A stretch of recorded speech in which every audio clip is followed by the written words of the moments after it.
The pie was already falling before Clara's mind caught up with what her eyes were seeing. She didn't scream, didn't gasp. Just stood there on that porch watching peach filling spread across the floorboards like something that couldn't be taken back, while her whole body went cold in a way that had nothing to do with the Montana air. Because the man standing in that doorway wasn't just a stranger. He was holding the pen. That specific pen, the one with the cracked amber barrel and the small silver ring at the cap, the one he had described in a letter 14 months ago. The one she had touched in her mind 1,000 times. And he was looking at her the way a man looks at someone he already knows. If this story already has your heart, do us a favor. Hit that subscribe button right now and ring the notification bell so you never miss what comes next. And drop a comment telling us what city you're watching from. We love seeing how far these stories travel. Now let's get into it. Clara Bennett had not cried at her father's funeral. She hadn't cried when the bank sent the first warning letter about the bakery's mortgage either. And she hadn't cried the night she sat alone in the kitchen 3 years after Danny's accident, holding his old coffee mug and realizing she couldn't remember the exact sound of his laugh anymore. She had stopped crying somewhere along the way a river stops running when the source dries up. Not dramatically, just quietly. One morning she woke up and the grief was still there, heavy and permanent as a stone wall, but the tears were gone. What she had instead were letters. It started almost by accident.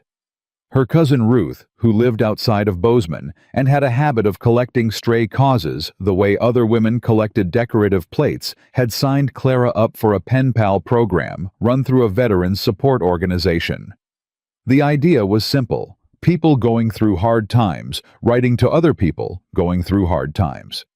Nothing romantic, nothing complicated. Just human connection on paper. Clara had almost thrown the first letter away. It arrived on a Tuesday in October, handwritten on plain white paper, no frills, no flourishes. The handwriting was a little rough, but deliberate, like someone who had learned to slow down and be careful. I don't know what I'm supposed to say in these things. They told me to introduce myself, but I'm not much for introductions. I'll just say this. I've been having a hard year, and a neighbor suggested I try writing things down. So here I am, writing things down, to a stranger, which is either brave or just plain stupid. I haven't decided yet. She laughed, genuinely laughed for the first time in weeks.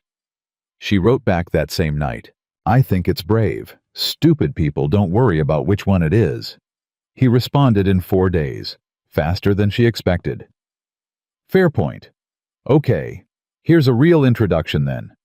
My name starts with R. I live somewhere with too much sky and not enough people. I used to be good at something that doesn't matter anymore. And I make terrible coffee, but I drink it anyway because making it gives me something to do at 5 in the morning when sleeping isn't an option. Clara read that letter 3 times.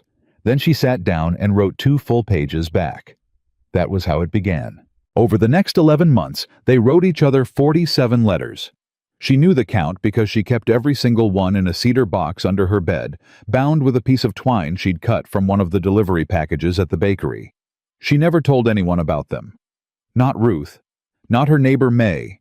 Not her only remaining regular customer, old Pete Hartley, who came in every Friday morning for a cinnamon roll and stayed an hour longer than he needed to, because like Clara, he was working against the silence.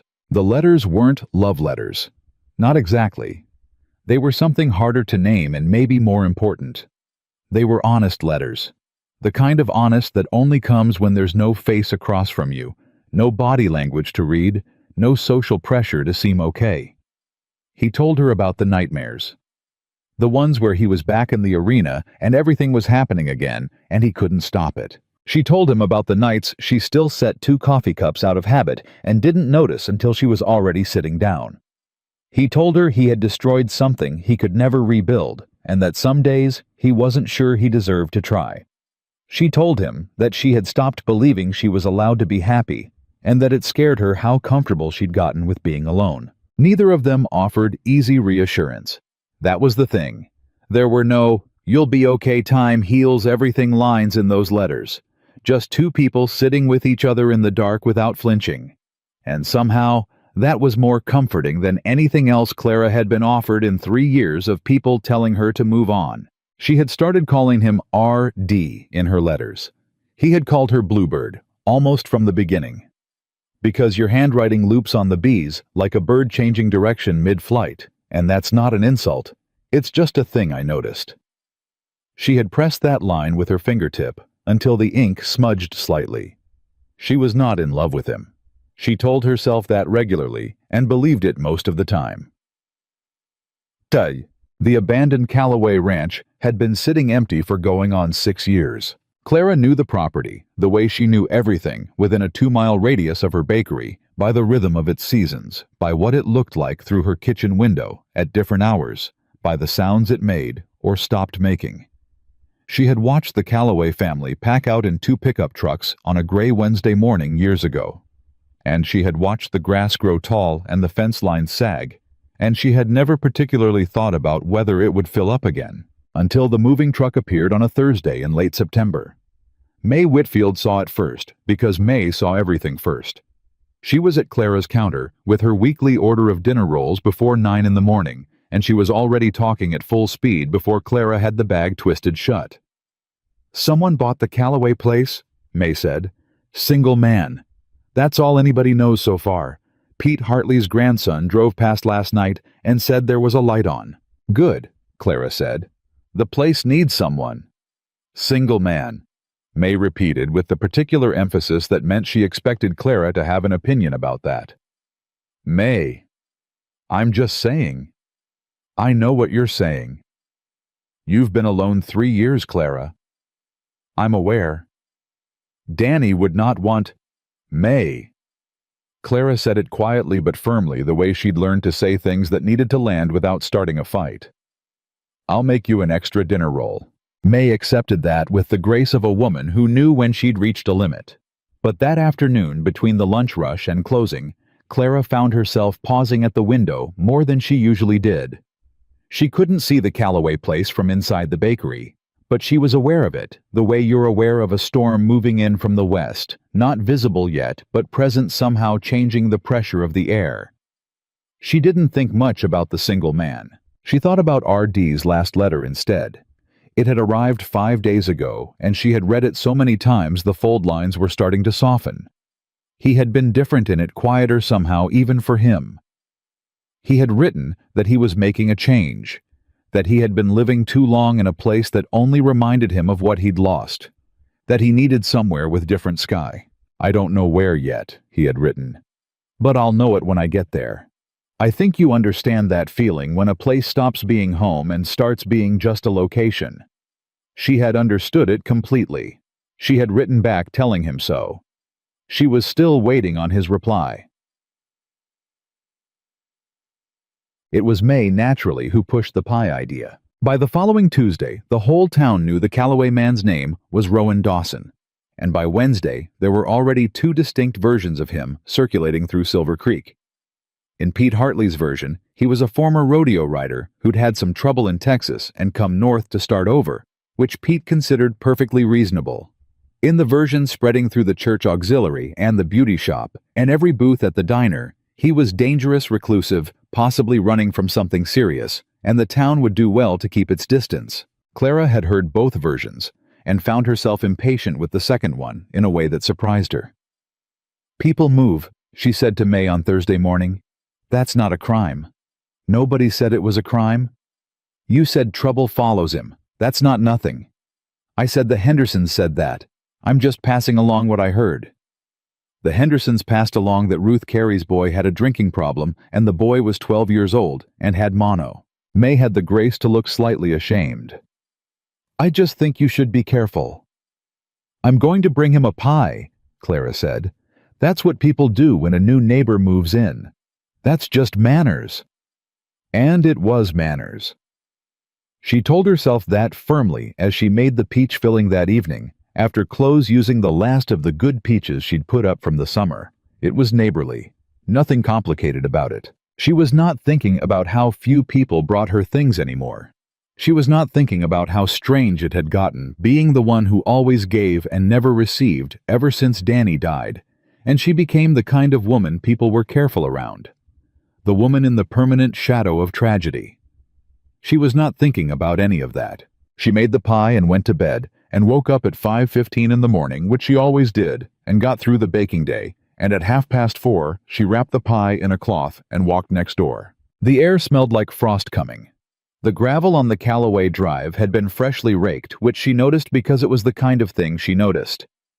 Someone had already repaired the lowest rail of the front fence. Small signs of a man who fixed what was broken rather than living alongside it.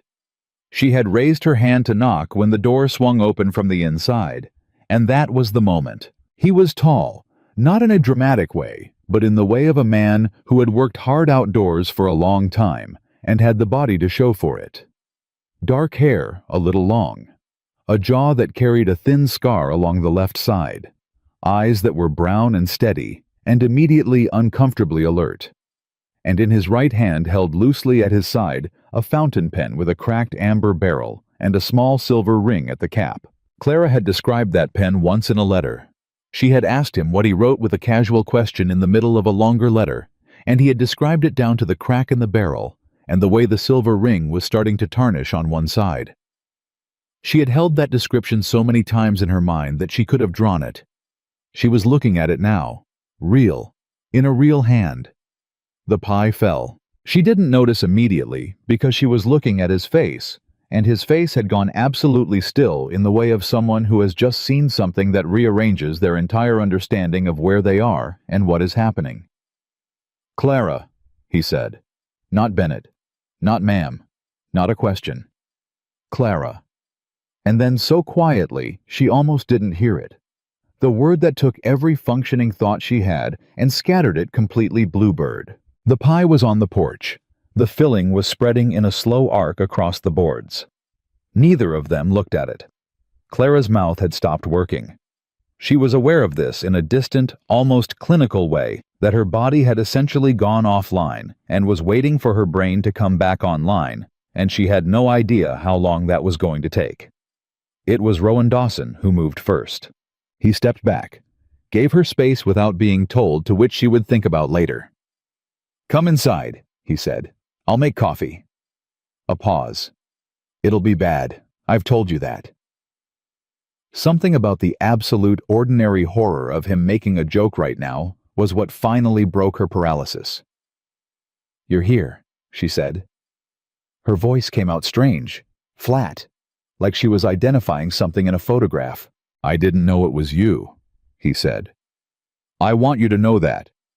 I wrote you that I was moving somewhere with different sky. I didn't know it was going to be here. I didn't know you were here." "How did you find Silver Creek?" "Online listing, the price, and a map that showed a lot of open space." He was watching her carefully, not with panic, with the measured patience of someone who understood that this moment required enormous care. "I drove through 3 other towns first. This one felt right." Clara laughed. It was not a happy sound exactly, but it was real. "Of course it did." "Clara, don't." She held up a hand. "Just give me a minute." He gave her the minute. He stood there and let her have it without filling it, which was, she realized, distantly, completely consistent with everything she knew about him. He had never rushed her in letters. He had always waited. She looked at him. Really looked the way she had specifically avoided picturing him, because she had been afraid of what that would do to the letters if she started attaching a face to them. He was not what she had imagined. She hadn't let herself imagine. But he was real. Spectacularly, terrifyingly real. And he was looking at her the way she had sometimes felt his letters looking at her, with complete and total attention. "How long have you known it was me?" she managed.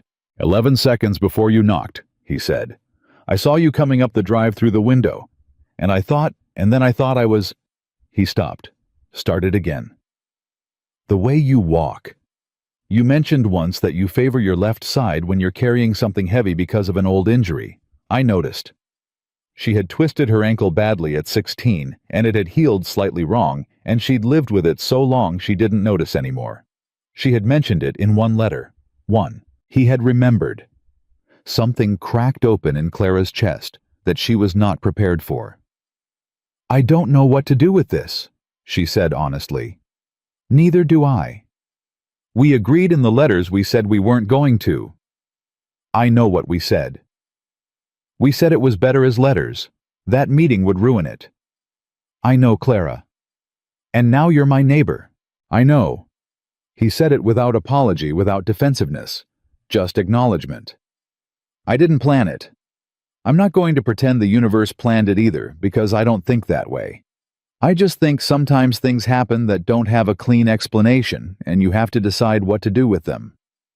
She stared at him. That's very calm of you, she said.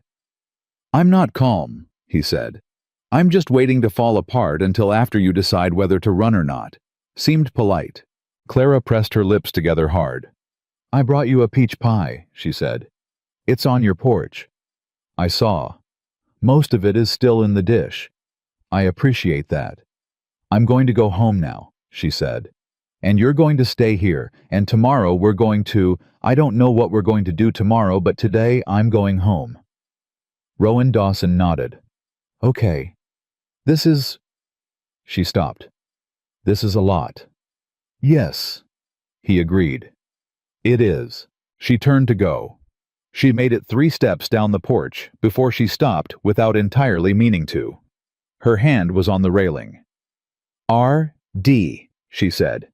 Yeah.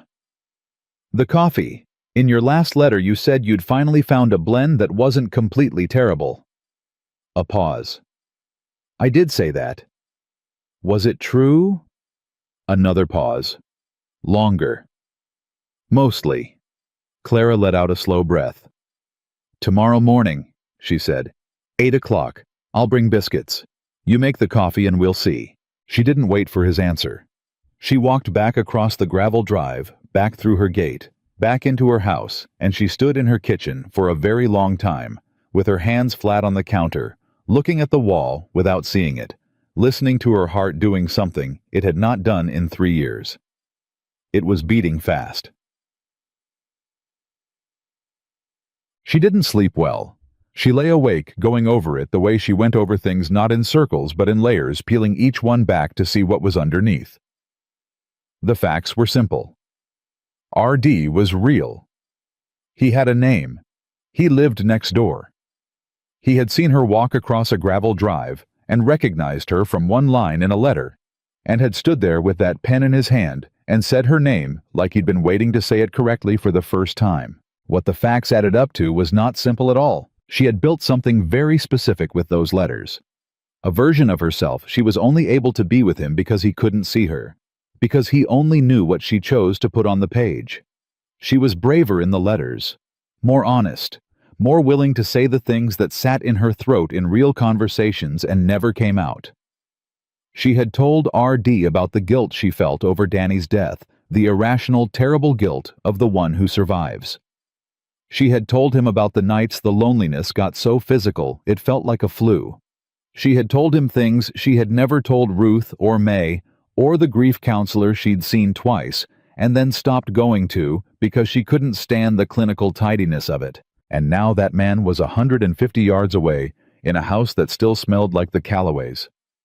She was terrified. Not of him. She had learned enough about him to understand that fear of him specifically didn't make sense. But of what it meant to stop being pen pals, to stop being Clara in the letters and become just Clara with her bad ankle and her flour-dusted apron and her tendency to go quiet when she was overwhelmed and her inability to cry anymore even when she probably should. Real life was so much messier than paper. She knew that better than anyone. At 7:55 the next morning, she wrapped 6 biscuits in a cloth and walked next door. Rowan answered the door before she knocked.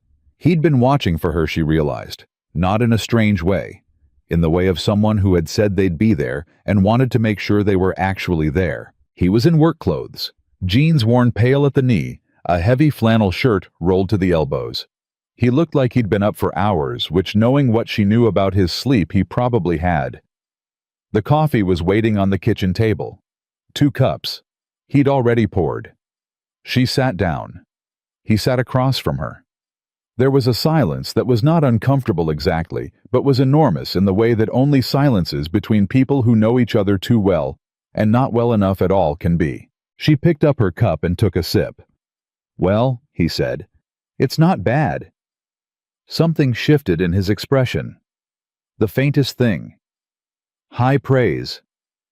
I don't give high praise easily. No, he said. I know. You told me. I know. You told me. 4 words that had no business hitting as hard as they did. She put her cup down. We have to talk about this, she said. I know. Not today necessarily, but... No, today's probably better, he said. Otherwise, we'll both spend the time building up walls, and that'll make it harder. She looked at him. You do that too. Build walls. Clara, I've been a construction project for 4 years. She almost smiled. Almost. Tell me why you really left Texas, she said. The shift in the air was immediate. He didn't flinch. But something behind his eyes changed, went a little deeper, a little more careful. You know the broad strokes, he said. I wrote you. You wrote me that there was an accident, that someone died, that it was connected to you. You never told me the whole thing.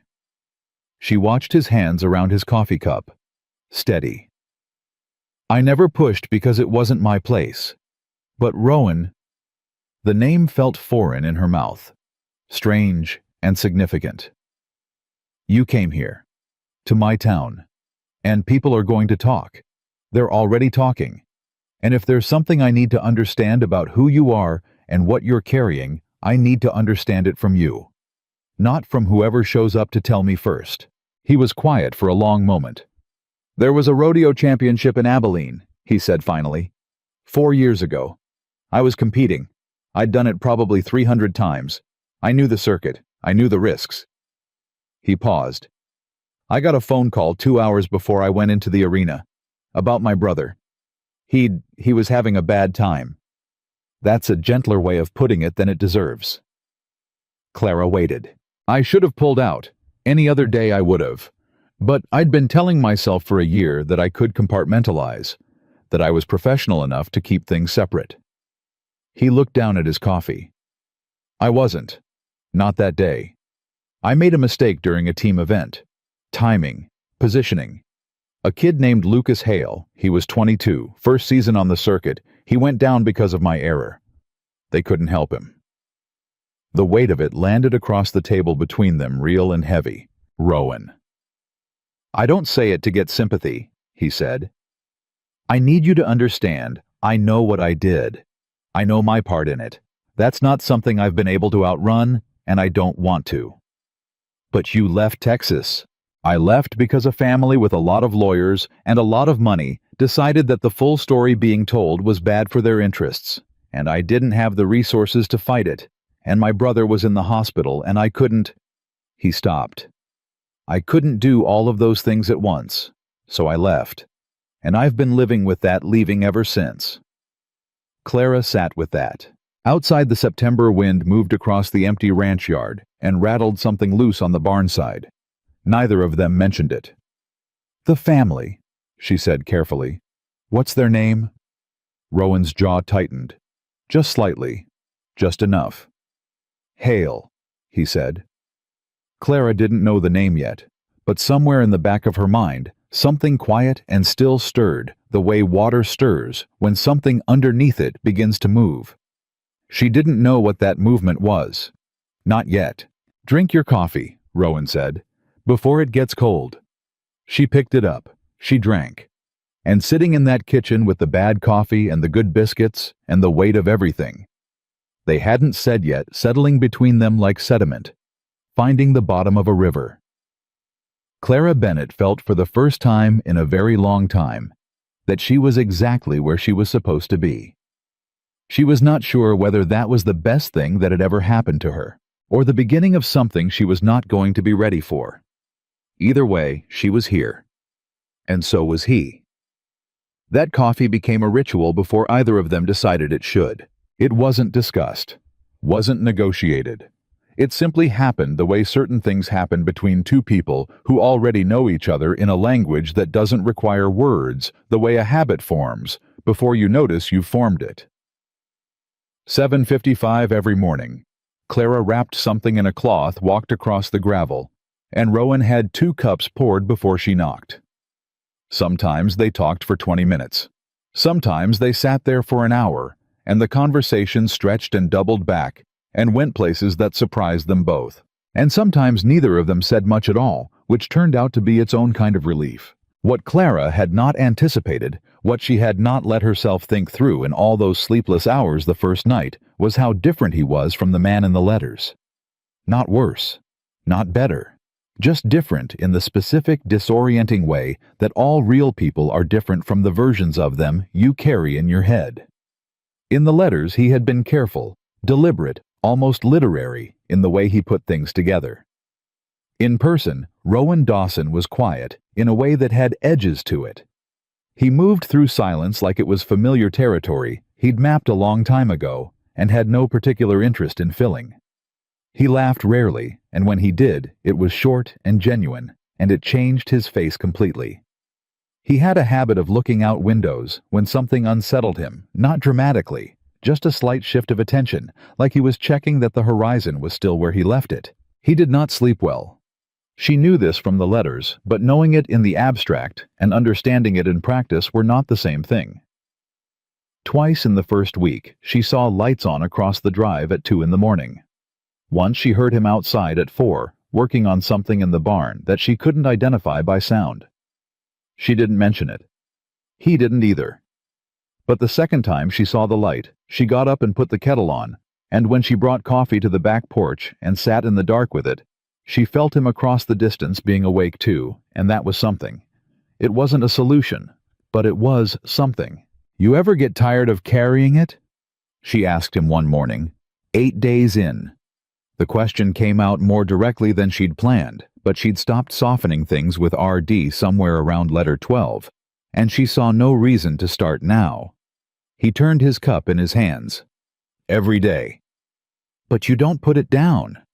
"Wouldn't know where to set it," he said. "I've tried. It comes back, like it knows the way home." Clara thought about that. "Danny's been gone 3 years," she said. "And I still reach for him in the middle of the night sometimes, not dreaming, just awake, reaching." She paused. "Grief's got a long memory." "Guilt's longer," Rowan said. They sat with that without trying to fix it the way they'd learned to do on paper, and it worked the same way in person, which was the thing that kept catching Clara off guard. The letters had felt like a separate world, a protected thing. She had been afraid that reality would dissolve them. But the truth was that the letters had trained them for exactly this: how to be with someone in the hard parts without pretending the hard parts weren't there. By the end of the second week, she stopped being surprised to find him already outside when she crossed the drive. He had started repairing the fence lines on the far north side of the Calloway property, and some mornings she brought the coffee to him out there instead of the kitchen, and they worked alongside each other in the cold air while the rest of Silver Creek was still waking up.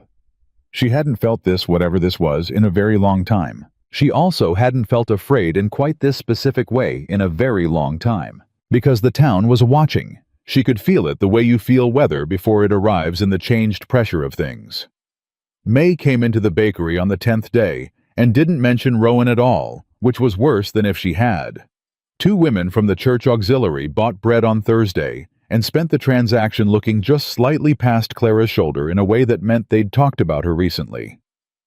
Old Pete Hartley came for his Friday cinnamon roll and stayed longer than usual, and finally said carefully, "You doing all right over there, Clara, with the new neighbor?" "Fine," she said. "He's a good neighbor." Pete nodded slowly. "People are talking." "People are always talking, Pete." "About him specifically. Some of the younger crowd did some looking online. There were articles about something in Texas." He paused. "I'm not saying I believe what people are saying. I'm just saying you should know they're saying it." "What are they saying?" "That he's dangerous. That a boy died because of him. That he ran instead of facing it." Clara kept her hands moving, wrapping the cinnamon roll, tying the bag. "A boy died," she said. "That part is true, and Rowan has talked to me about it. What people apparently can't be bothered to mention is that there were a lot of other people responsible for what happened that day, and Rowan was the easiest target." Pete looked at her for a long moment. You sound sure of that. I am. You haven't known him long, Clara. She handed him his bag. I've known him longer than you'd think, she said, and she left it there. But walking home that afternoon, she turned Pete's words over carefully. Not because they shook her certainty about Rowan, they didn't, but because she understood what they meant for what was coming. Silver Creek was a small town with a long memory and a preference for the version of a story that arrived first. And she had not been the first one talking. She just didn't know yet who had. She found out on a Tuesday. It came in the form of a black SUV pulling up to the bakery at 11:10 on a Tuesday morning, which Clara noted because the parking on that side of the street was tight, and whoever was driving had taken the spot in a way that communicated very clearly that they were not worried about inconveniencing anyone. The woman who came through the door was around 40. Expensive coat hair that had been done deliberately to look effortless, a way of carrying herself that said she'd been the most significant person in every room she'd ever walked into and had no reason to expect this one to be different. She looked around the bakery with the specific kind of appreciation that isn't really appreciation at all, the kind that says charming for what it is. Clara Bennett, she said. That's me. I'm Vivian Hale. She smiled. It was a practiced smile, warm on the surface and measuring everything underneath. My family has some business interests in the area. We're considering some land acquisitions nearby. A pause, just long enough. I understand you've gotten acquainted with Rowan Dawson. Clara put down the tray she was holding, slowly. I have, she said. He's my neighbor. Of course. Vivian moved to the counter as if she were settling in for a pleasant conversation. He's charming, isn't he? Rowan always was. That's part of what makes him so difficult to warn people about. The words dropped into the space between them like something deliberately placed. Warn people about, Clara repeated. I don't want to alarm you. I genuinely don't. Vivian's voice was gentle and precise, each word laid down with care. But my family lost someone because of Rowan Dawson. My Lucas was 22 years old. He had everything ahead of him. And Rowan was supposed to be the experienced professional in that arena, the one who knew what he was doing. She paused. He knew he wasn't in any condition to compete that day. He chose to go in anyway. And my brother paid for that choice. Brother, not son. Clara filed that correction away silently. Rowan told me about the accident, Clara said. Her voice was steady. She was working to keep it that way. Vivian's expression shifted just slightly. Something behind the warmth recalibrated. Did he? She said. Well, I'm sure he told you his version. He told me he made an error in a team event. He told me your brother fell and was killed. He told me he's carried that for 4 years. Oh, he carries it very well, Vivian said softly. That's part of the presentation. The guilt-ridden cowboy. The man paying his penance. It's compelling. I'll give him that. She tilted her head. Did he tell you he'd already been issued a warning that season about unsafe technique? Did he tell you the other riders had complained about his judgment that year? Did he tell you there was an investigation and he refused to cooperate and disappeared before it concluded? Each question landed with the weight of something that might be true. Might. Clara felt the ground shift underneath her just slightly, the way it does when you're not sure if what you're standing on is solid. I think, Clara said carefully, that you should say whatever you came here to say. Vivian looked at her for a moment. Then she seemed to make a decision. She reached into her bag and set a photograph on the counter.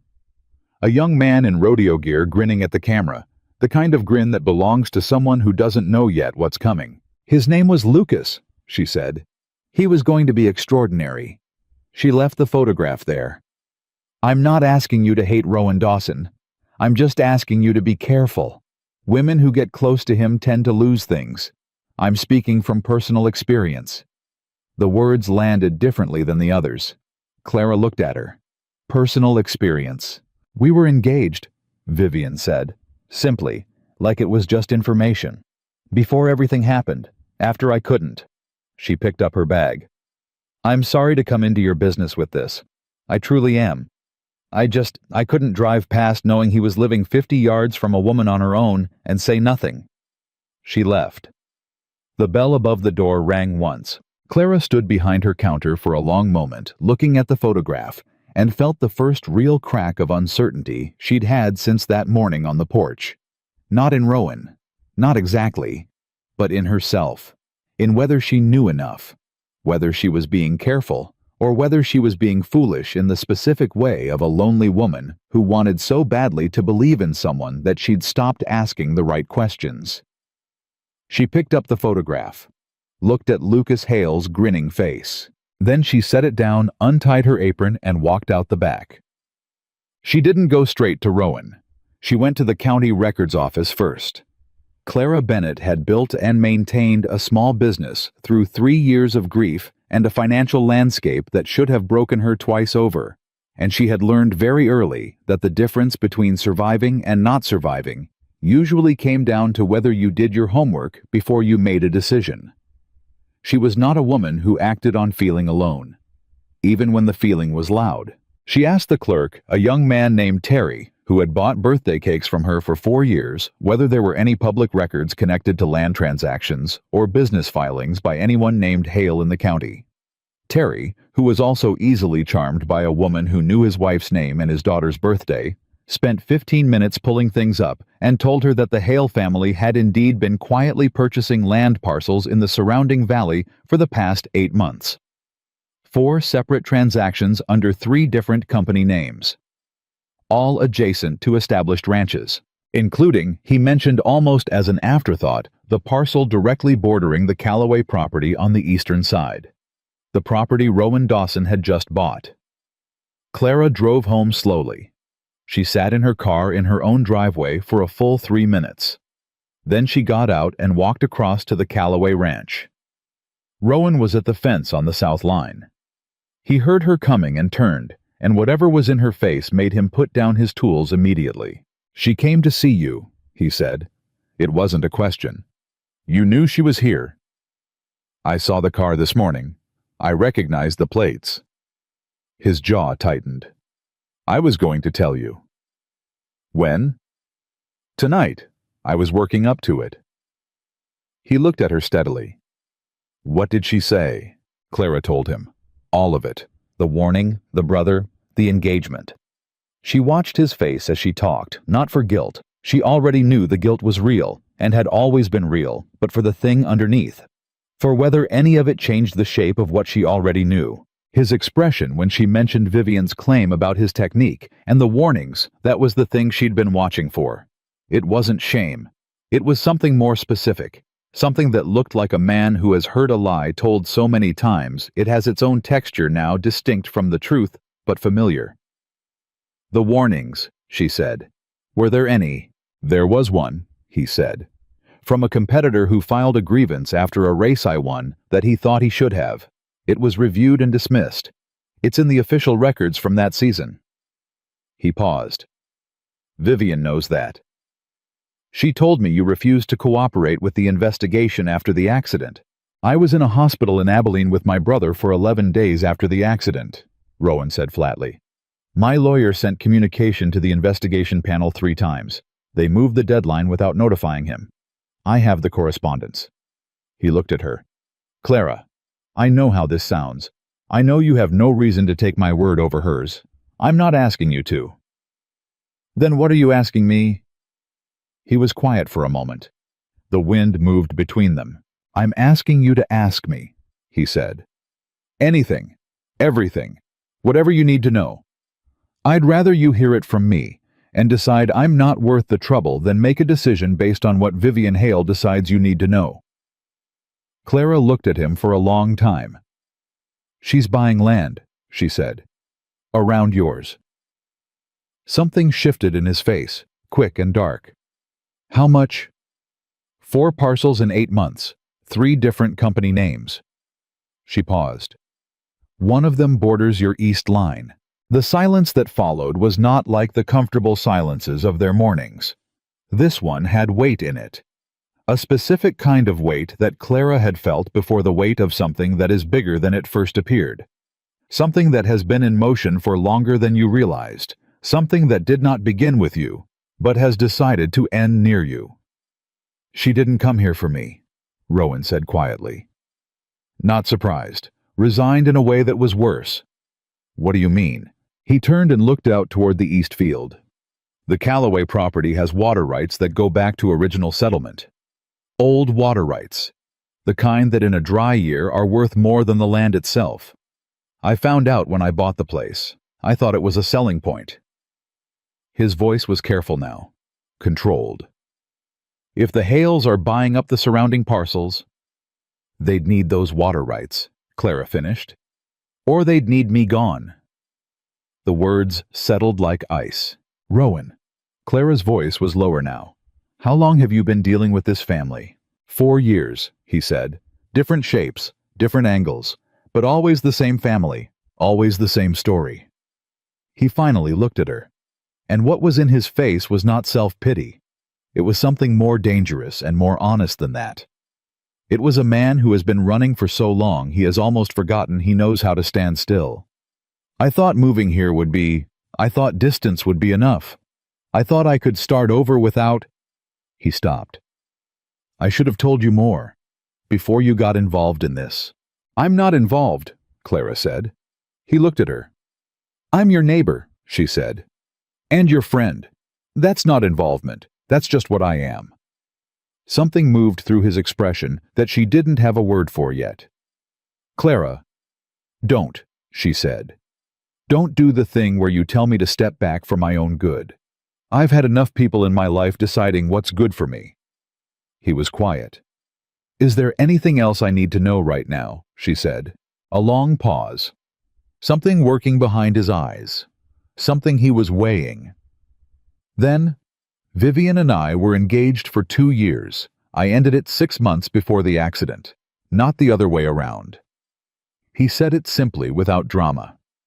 "She told you she couldn't stay after what happened. I'm telling you she was already gone before what happened, and she has a reason to want that version of the story buried." Clara absorbed that. 6 months, she said. "Yes. And she still came all the way to Silver Creek to warn me about you." Rowan looked directly at her.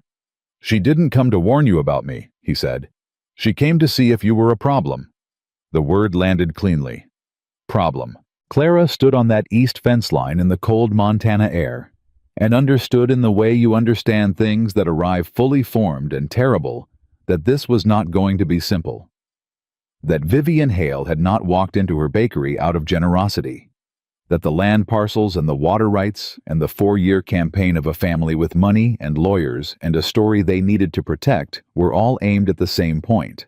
And that point was now 50 yards from her kitchen window. "You should know," Rowan said carefully, "that whatever this becomes, whatever they try to do, I am not going to ask you to be part of it. I didn't come here to bring a war to your door." Clara turned to look at him. She looked at him the way she had learned to look at things she needed to understand completely steadily, without flinching, taking in all of it. "Too bad," she said quietly, "because I'm already standing here." She picked up one of the fence posts he'd set down and handed it to him. "Show me what you're doing with this line," she said. "I've got an hour before I need to start the dinner rolls." He took the post. He didn't say anything else, but the way his shoulders came down just slightly, just enough, told her everything she needed to know about what no one had said to him in a very long time. "I'm already standing here." And she was. The question that neither of them could answer yet was whether standing here at this particular fence line beside this particular man, with the Hale family, quietly buying the land all around them, like a tide coming in, whether that was courage or something. She would look back on as the moment things got away from her. She didn't know. But she'd stopped making decisions based on what was safe a long time ago. Safe had not saved Danny. Safe had not saved the bakery the first time the bank came calling. Safe, Clara Bennett had learned the hard way, was just another word for alone, and she was done with alone. The rumors started the way they always do in a small town, not with a shout, but with a whisper that multiplies. Clara noticed it first on a Wednesday, 9 days after Vivian Hale walked into the bakery. A woman named Sandra Pruitt came in for her usual sourdough loaf, and the conversation that normally lasted 5 minutes was over in under 2, and Sandra left without making eye contact on the way out. Clara stood behind the counter and turned that over in her mind and told herself it was nothing. People had bad days. Sandra probably had somewhere to be. By Friday, she couldn't tell herself that anymore. The church auxiliary order, 12 loaves every week for the past 4 years, steady as a calendar, was called in and canceled without explanation. The woman who called said only that they'd made other arrangements and thanked Clara for her service, and Clara held the phone for a moment after the line went dead and felt the specific cold of something familiar. She had felt it before. After Danny died.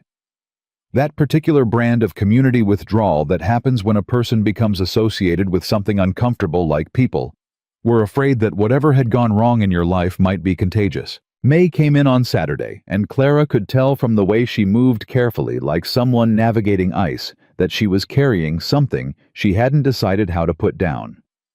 "Just say it," Clara told her.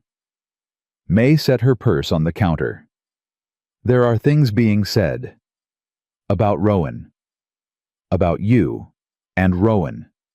May paused. "Vivian Hale has been talking to people. She had coffee at the diner twice this week.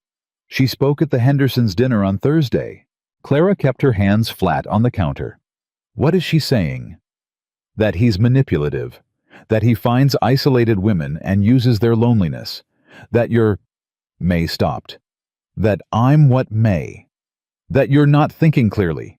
That a woman alone for 3 years can convince herself of things that aren't true because she wants them to be true." May's voice was soft, but the words weren't. She said it kindly. That's the worst of it. She said it like she felt sorry for you. Clara breathed in slowly. "And what do people think?" "I think people don't know what to think. And when people don't know what to think, they tend to go with whoever got to them first." May looked at her directly. "She got here first, Clara. She got here first because she planned to. I know that. But knowing it and being able to make other people see it are not the same thing." That was true. Clara knew it was true and hated that it was true. "I need you to tell me honestly," May said. "What do you actually know about this man? Not what you feel, what you know." It was a fair question. Clara had known May Whitfield for 30 years, and May had never once asked her an unfair question, which was why she was the only person whose opinion Clara genuinely weighed. "I know he takes responsibility for his part in what happened," Clara said. "I know he doesn't make excuses. I know there are things about that accident that haven't been told fully, and the people who benefit from it staying untold are the same people currently having coffee at the diner." She paused. "And I know that the Hale family has been buying land parcels around his property for 8 months, which I found out from county records, not from him." May was quiet for a moment. "Land. Water rights specifically, worth a significant amount in a dry year."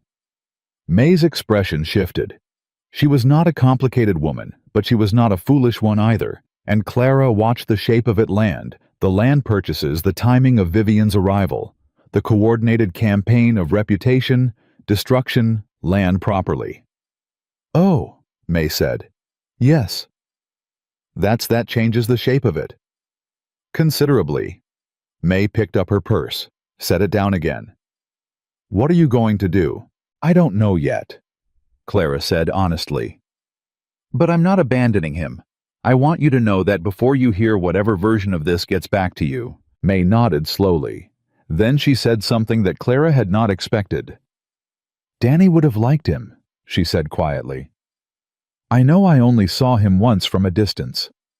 But the way he helped Pete Hartley's grandson with that truck last week, and didn't say a word about it to anyone, Danny was like that. Did things without needing an audience."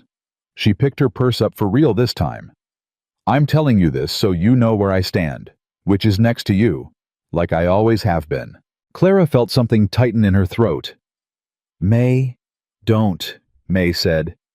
If you cry, I'll cry, and then Sandra Pruitt will walk by and tell Vivian Hale that we've both lost our minds."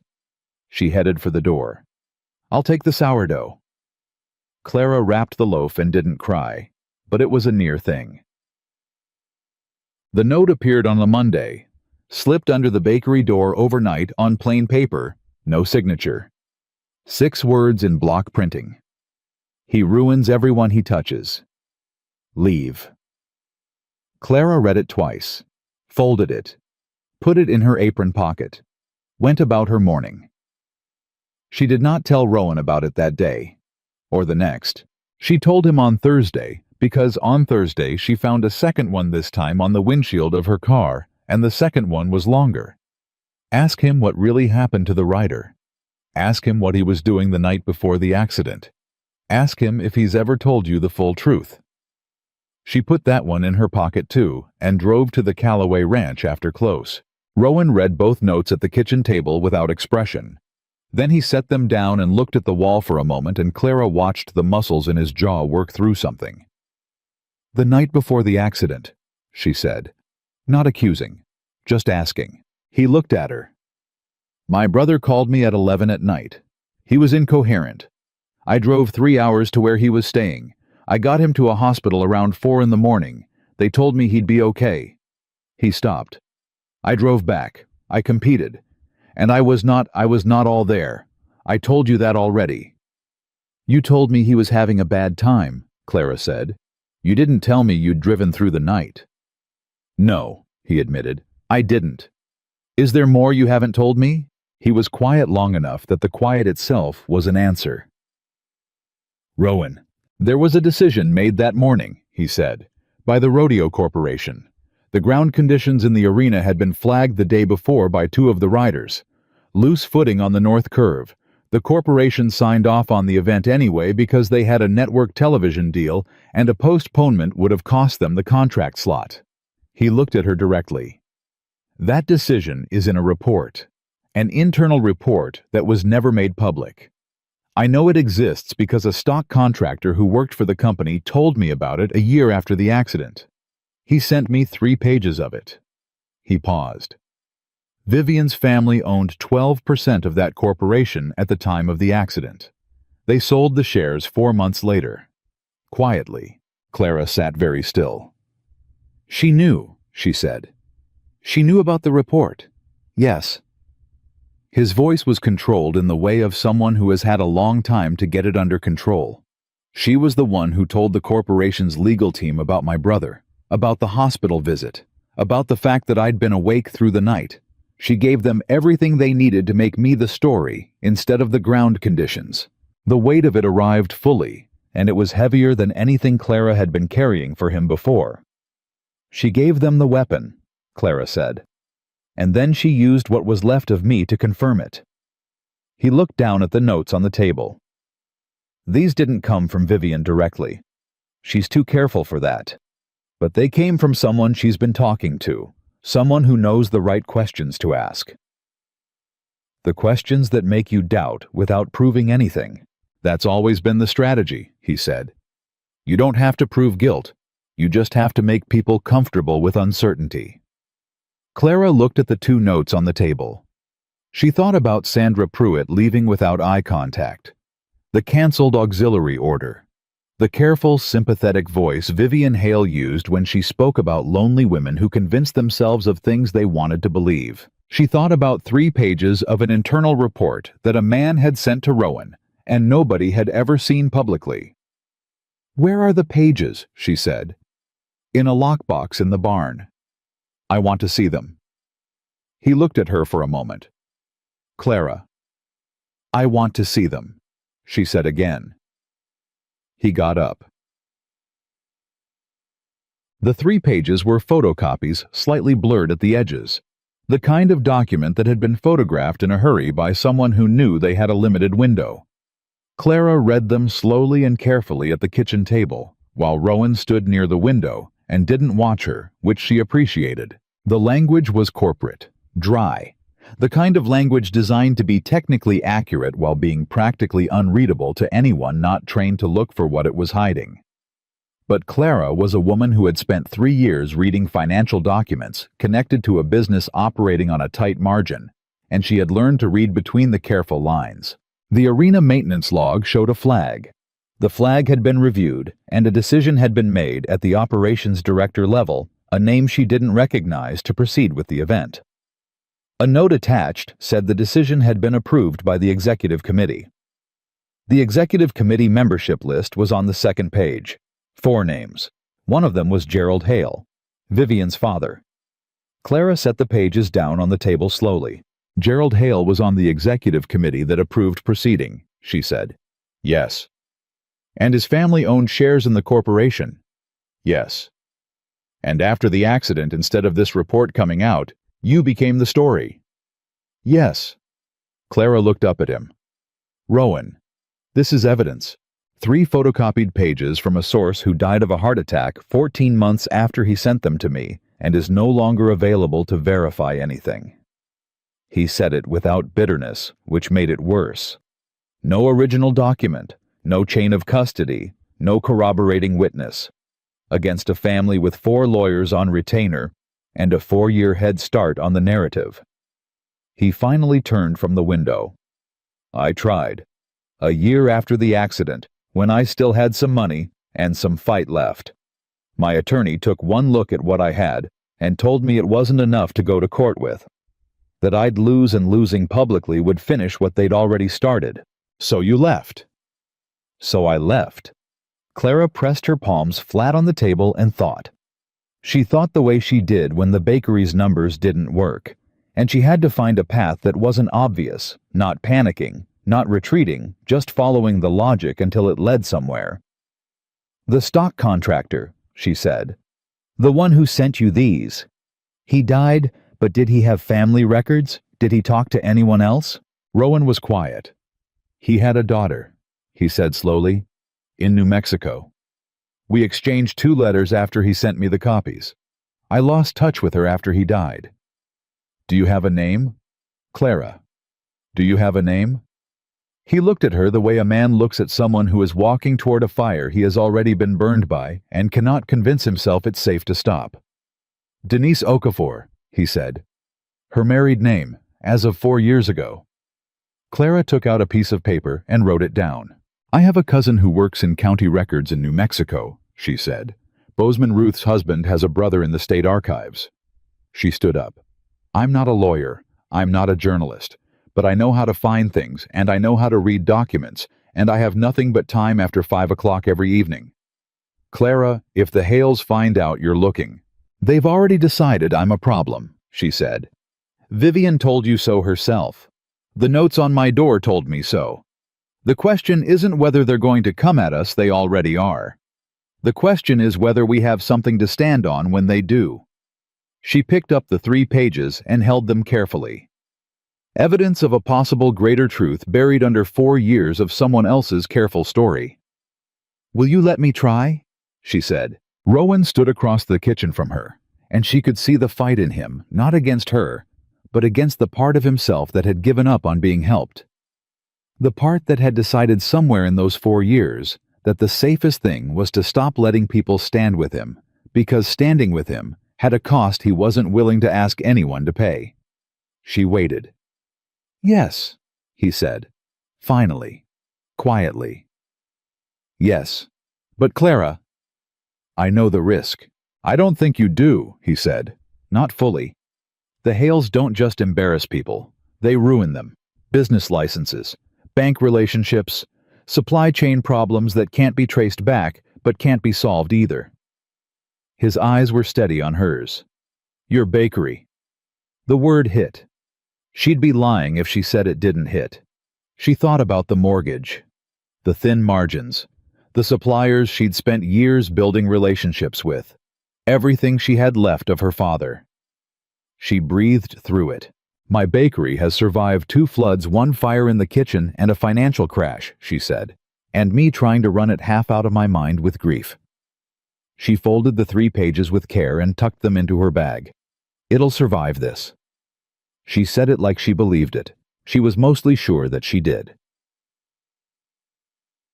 What came next moved fast, faster than Clara had expected, which told her it had been planned for longer than she'd known. Within a week of Vivian's first appearance at the diner, a man from a company called Western Valley Holdings came to Clara's bakery with paperwork.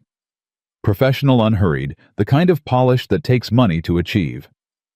He introduced himself as a representative of a land investment group that was acquiring several properties in the valley. He mentioned almost in passing that they had a strong interest in purchasing the Callaway Ranch from Rowan Dawson, whom he described as likely to be in a difficult financial position given certain pending legal questions. "What pending legal questions?" Clara asked. The man smiled. "There may be some outstanding liability concerns from a professional incident several years back. Nothing I'd want to speculate about." He left a card. He left before Clara could ask another question. She called Rowan from the bakery's back room. "They're moving," she said the moment he picked up. "Someone just came with a purchase offer." He referenced pending legal liability. "Rowan, are there any actual pending suits?" A pause that ran 1 second too long. "There was a civil suit filed 2 years ago," he said. "It was dormant. My attorney told me it had no merit and was likely filed just to maintain legal pressure." "Dormant as of when?" Another pause. "As of 8 months ago." 8 months, the same window as the land purchases. "They reactivated it," Clara said. "I don't know that yet." "I know it," she said, "because everything they've done in the last 8 months has been coordinated. The land purchases, the timing of Vivian's arrival here, the notes, this man showing up." She was pacing the small back room, the phone pressed hard against her ear. "Rowan, they're squeezing from every direction at once. They want you to feel like there's no option except selling and leaving." "That has been the playbook before," he said quietly. "How many times before?" A very long pause. "Twice," he said. "Over 4 years. I left both times." The admission landed. She heard it for what it was, not weakness, but the accumulated weight of a man who had been outgunned repeatedly by an opponent with unlimited ammunition. "You're not leaving this time," she said. "Clara." "You're not," she said, "because this time you're not alone." The silence on the line was the kind that says more than words do. Then, "You found something," he said. "When you were looking. Something more than the 3 pages." She had. 2 nights ago. Bozeman Ruth's husband's brother in state archives had been more helpful than she'd had any right to expect, and Denise Okafor had not been difficult to find, and Denise Okafor, it turned out, had not thrown away her father's files. Her father kept copies, Clara said. Full copies, not 3 pages, the whole report, 42 pages, plus internal emails from the week before the accident. She heard Rowan exhale, a slow, deliberate breath. "And she'll cooperate. She's been waiting 4 years for someone to ask," Clara said. Her words. Another silence. This one was different. This one was the silence of something shifting like a lock turning over that has been stuck for a very long time. "Clara." His voice was rough, in a way she'd only heard once before, the morning he'd told her about his brother, and his voice had done the same thing, gone rough at the edges, the way wood does when it's been wet. "What you're doing is the right thing," she said simply. "And don't you dare tell me I don't understand what I'm getting into. I understand exactly." She heard him breathe, in and out. The way a man breathes when he is doing the hard work of letting someone help him. 42 pages, he said. "And emails," she said, including one from Gerald Hale to the operations director sent the morning of the accident, instructing him that under no circumstances was the event to be postponed, regardless of any flags raised by riders or crew. The silence that followed was the longest yet. "He knew," Rowan said. His voice was very quiet. "He knew about the ground, and he knew about me, what I was dealing with, and he didn't pull the event. He needed a bad season," Clara said. "Financially, the network contract was tied to performance metrics. A postponement would have cost them penalties. And then, when the accident happened and they needed someone to carry the weight of it, I was right there," Rowan finished. "Already compromised, already grieving, already unable to fight back. They didn't just make you a scapegoat, Rowan. She said it clearly, because it needed to be said clearly out loud in a real voice, not in a letter and not in implication. They manufactured one, deliberately. While a 22-year-old boy was dying in an arena they knew wasn't safe. Lucas Hale. The grinning photograph Vivian had left on the counter. A son, she'd said at first, then corrected to brother. Clara thought about that correction now. Lucas Hale, who had died at 22, whose family had spent 4 years pointing at Rowan Dawson, building a wall of blame tall enough to hide behind. And Vivian, who had loved Rowan once, or said she had, who had known him, known his faults and his strength and his history, and had handed all of it to the people who needed it most. She loved you, Clara said. Vivian. At some point before everything. She loved you. I thought she did, he said. And she still did what she did. Yes. Clara leaned against the wall of her small back room and felt the full shape of it, the loneliness of a man who had been betrayed by the person who was supposed to be standing with him. Not just abandoned, weaponized. That's the part that broke you, she said quietly. More than the accident, more than the guilt. It was her. He didn't answer immediately. When he did, his voice was rougher than before. I trusted her with everything, he said. And she knew exactly how to use all of it. Clara closed her eyes for a moment. Then she opened them and straightened up and said, Then we use what she didn't know she left behind. What's that? The truth, Clara said. She left the truth behind. Because she was so sure it was buried, she stopped checking on it.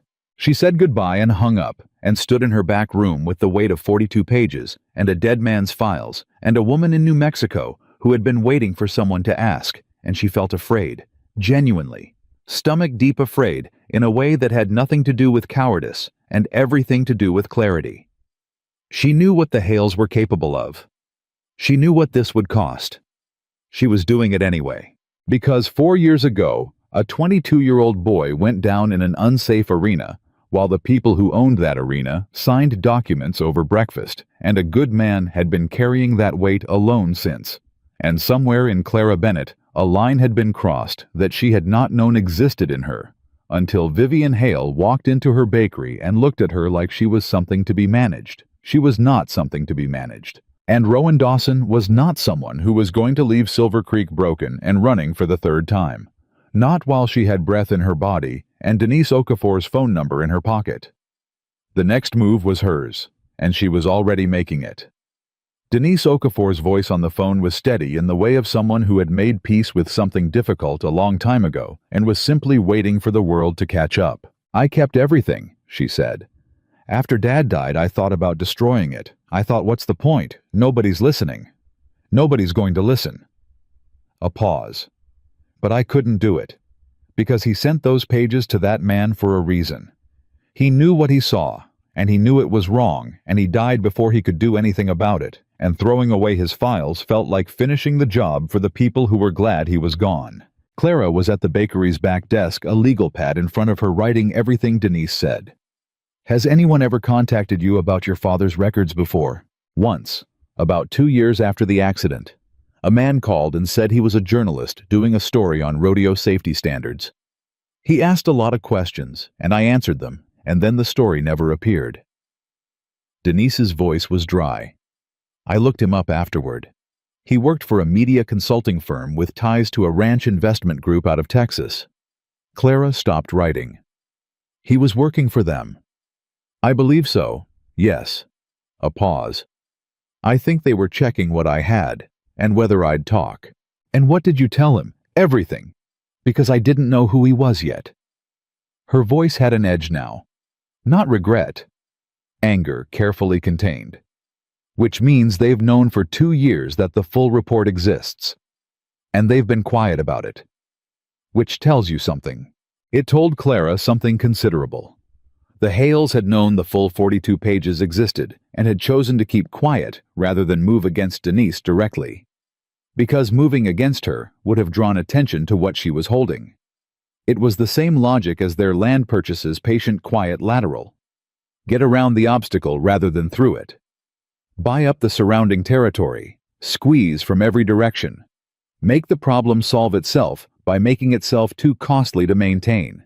Denise, Clara said carefully, if I could connect you with an attorney, someone outside of Texas, outside of the Hale's reach, would you be willing to submit the documents formally? Sworn affidavit, full record authentication. Silence. I have a daughter, Denise said finally. She's 9. I know. I'm not going to pretend there's no risk. I'm asking you to tell me honestly what you're willing to do, and whatever that is, I'll work with it. Another silence. Longer. Clara sat and didn't fill it. My father spent his whole career in that industry, Denise said. He knew it wasn't perfect. He knew how business got done. But what happened to that boy, and what they did to cover it, that was different. That wasn't just business. That was watching a 22-year-old die in an unsafe arena, and then spending 4 years making sure the right people weren't responsible for it. Her voice was steady. I'm willing. Tell me what you need. Clara let out a breath she'd been holding for approximately 10 days. I'll call you back by end of week, she said. Don't talk to anyone else in the meantime. She hung up, looked at her legal pad, and started a new list. Q. The attorney was May's idea, which Clara would not have predicted. May came in the next morning while Clara was still in her pre-opening routine, and she didn't wait to be offered coffee. She just came around the counter and poured herself a cup, and sat on the tall stool and said, My brother-in-law's daughter is a litigation attorney in Billings. She handles land rights and corporate liability cases. She's been trying to make a name in a state where nobody wants to hand names to women attorneys, which means she's hungry, and she's careful, and she does not lose. Clara looked up from her dough. May. Her name is Catherine Marsh. She already knows the broad shape of what's happening because I told her, and I'm not going to apologize for that, because you were not going to ask for help on your own, and someone needed to. May wrapped both hands around her cup. She says if the documents are what you're describing, there may be grounds for a civil fraud claim, potential grounds for reopening the liability investigation, and she knows a journalist at the Montana State Tribune who has been building a file on Western Valley Holdings for 6 months. She paused. Apparently the Hale's land acquisition strategy in this state has already made some people uncomfortable. Clara put the dough down. You did all of this last night. I made 4 phone calls.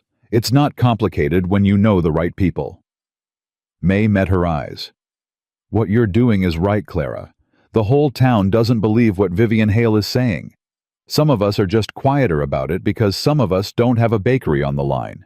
She set her cup down. Let us help. That's what I'm saying. Clara thought about Rowan telling her he spent years believing he destroyed everyone who loved him. She thought about herself on the other side of that, the part she hadn't said out loud yet, that she had been afraid of needing people ever since Danny died, because needing people meant they could leave, and the leaving was unbearable. Okay, she said. May nodded once as if it was settled and drank her coffee. Catherine Marsh came to Silver Creek 3 days later and sat in Clara's back room for 4 hours. She was 41, sharp-eyed, and moved through the documents Denise had couriered overnight with the focused energy of someone who found exactly what they expected to find and was not pleased about it. The internal email from Gerald Hale alone. Catherine said tapping the page without looking up is significant, especially in combination with the maintenance log flag and the event approval. It establishes that the executive committee had direct knowledge of the safety concern and affirmatively overrode it. She finally looked up. Where's your witness? Willing to testify, Clara said. Billings or by video. She has a child and limited resources. Video deposition is fine. I'll handle the logistics. Catherine looked at the documents again. The civil suit against Dawson, I pulled the filing. It was reactivated 46 days ago. She said it matter-of-factly, but Clara felt the precision of it 46 days ago right inside the window of the land purchases right before Vivian arrived in Silver Creek. The law firm that filed it represents 3 other companies with Hale family connections, It's not a coincidence, and I don't believe in coincidences. She closed the folder. What's his mental state? The question landed directly. Clara appreciated that. He blames himself for his part in the accident, Clara said. He'll never stop doing that. But he knows the difference between his fault and theirs. It's just that for 4 years, everyone in his life has been telling him there is no difference, and that does things to a person. Catherine nodded. I need to meet with him, today if possible. I'll take you over. Hush. The meeting between Catherine Marsh and Rowan Dawson lasted 2 hours, and Clara sat through all of it because Rowan asked her to stay, and because the asking meant something she said yes without hesitation. Rowan was not easy in the meeting. He was truthful, completely. Precisely truthful. The way Clara had come to understand was simply his nature. But there were moments when the truth required him to revisit things that had physical weight, and she could see that weight on him. The night before the accident, the drive to his brother. The way he had stood in the arena that morning and known somewhere below conscious thought that he was not whole and had competed anyway because he had told himself he was professional enough to override it. That decision, Catherine said carefully. Competing when you knew you were impaired, that's the piece they've built everything on. I know, Rowan said. And you accept responsibility for it. Yes. Without using it as an excuse to dismiss everything else. Yes. Catherine looked at him for a moment. Good. Because that's exactly what a jury will need to hear. Not defensiveness, not deflection. Just a man who knows exactly what he did wrong, and also knows exactly what other people did wrong, and can hold both of those things at the same time without letting one erase the other. She closed her own notepad. The Hales have spent 4 years turning this into a simple story. Man makes mistake, boy dies, man runs. The real story is complicated. My job is to make complicated truth more compelling than simple lies. I've done it before. Rowan was quiet for a moment. Why does it matter to you? He said. It wasn't confrontational. It was genuine. You don't know me.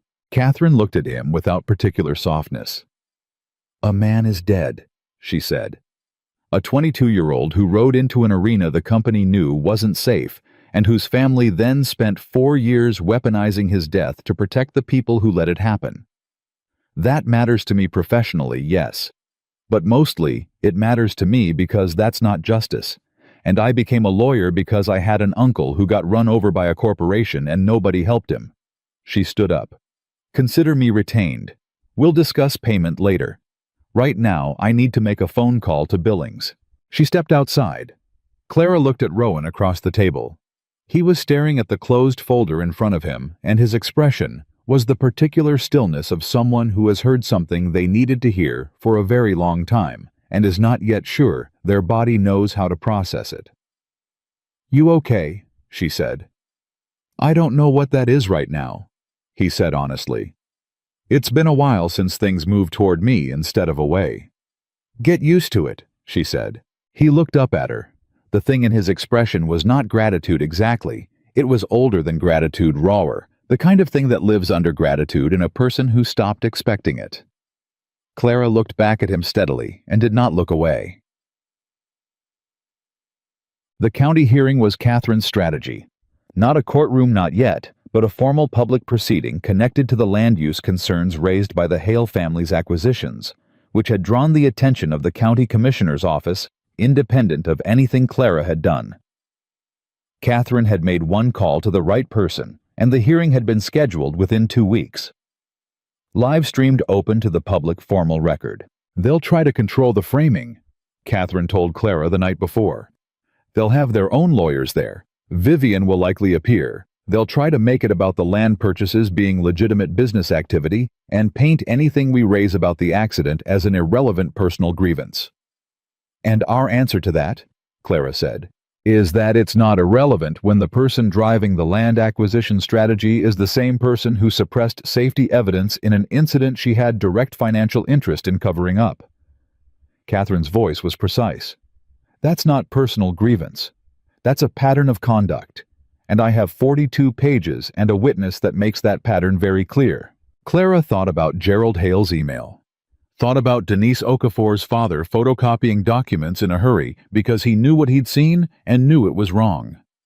Thought about Rowan driving 3 hours through the night to sit in a hospital with his brother, and then standing in an arena the next morning with that guilt and exhaustion in him, like a stone competing because he'd been doing it his whole life and didn't know how to stop. Rowan doesn't have to be there, Catherine had said. In fact, strategically, it might be better if... He'll be there, Rowan had said from across the room, and that had been the end of that conversation. Osoneg. The hearing room held maybe 200 people. Clara did not count, but she felt the room, the way you feel rooms that are carrying something collective, the particular electricity of a community that has been uncertain about something and is about to stop being uncertain one way or the other. Vivian was there. Near the front on the opposite side, in the specific kind of composed stillness that takes preparation. She looked at Clara once when Clara came in, and the look was assessing careful, the look of someone recalculating. Clara met it without expression and sat down. Rowan sat beside her. He was in clean clothes, not dressed up, just clean. He had his hands on his knees and his back straight, and his jaw was the way it got when he was holding things in place through will. "You don't have to hold it together for me," Clara said quietly. "I know," he said, just as quietly. "But you're going to anyway." "Probably." A pause. Old habit. She put her hand over his on his knee and left it there, and he didn't move away. Catherine presented the case in the clear, unadorned language of someone who doesn't need decoration because the facts are doing the work. The maintenance log. The flag. The approval chain. Gerald Hale's email read aloud into the formal record word by deliberate word. Denise Okafor's video deposition played on the room's projection screen, a calm, clear-voiced woman in New Mexico describing her father's career, his conscience, and the documents he had preserved at personal risk because he could not live with the alternative. The room was very quiet. Clara watched the room. She watched the people she had known her whole life, hearing the shape of the real story for the first time. And she watched the shape change on their faces, not dramatically, not all at once, but in the incremental way that genuine reckoning happens. The shifting of expressions that meant frameworks being revised. Certainties quietly released. She watched Pete Hartley in the third row, who had bought a cinnamon roll every Friday for 4 years, and asked her gently if she was being careful. His face was very still, and his eyes were on the projection screen, and she could see him going back through 4 years of a story he'd accepted and understanding it differently. She watched May 2 seats down, who was not going back through anything, because May had already known, and who was watching Vivian Hale instead of the screen with the focused attention of someone keeping score. The Hale family's attorney objected twice. Catherine addressed both objections with the patient economy of someone who had been expecting them and had answers already prepared. The commissioner overruled both. Then came the moment Clara had not been prepared for. Vivian Hale stood up. She didn't wait to be recognized. She stood up, and she said in a voice that was still controlled, but had something moving underneath it now. Something that was either genuine or the best performance of genuine Clara had ever witnessed. "I want to say something about Lucas." The room shifted. Catherine looked at the commissioner, who gestured for Vivian to proceed, because the formal proceeding had a public comment period, and this technically qualified. "My brother was 22 years old," Vivian said. "He was reckless and brave, and he loved rodeo more than he loved anything safe. And he is dead. And nothing that gets presented in this room today changes that." Her voice was steady, but her hands, Clara noticed, were not entirely. "I know what you're going to say about my father's email. I know what Denise Okafor's files say. I am not going to pretend I didn't know about the safety flag." She paused. The pause was long enough that the room leaned into it. "I am going to say that a family who has lost someone does not think clearly about what justice means. We think about who was in that arena. We think about who walked away." She looked directly at Rowan for the first time. "I blamed you because blaming you was easier than blaming my father, and I have been doing it for 4 years." Dead silence. Clara felt Rowan's hand go absolutely still under hers. "That is not a legal statement," Vivian continued. "My family's attorneys will deal with the legal questions. This is a personal statement, and it is the most honest thing I have said in public in 4 years." She sat down.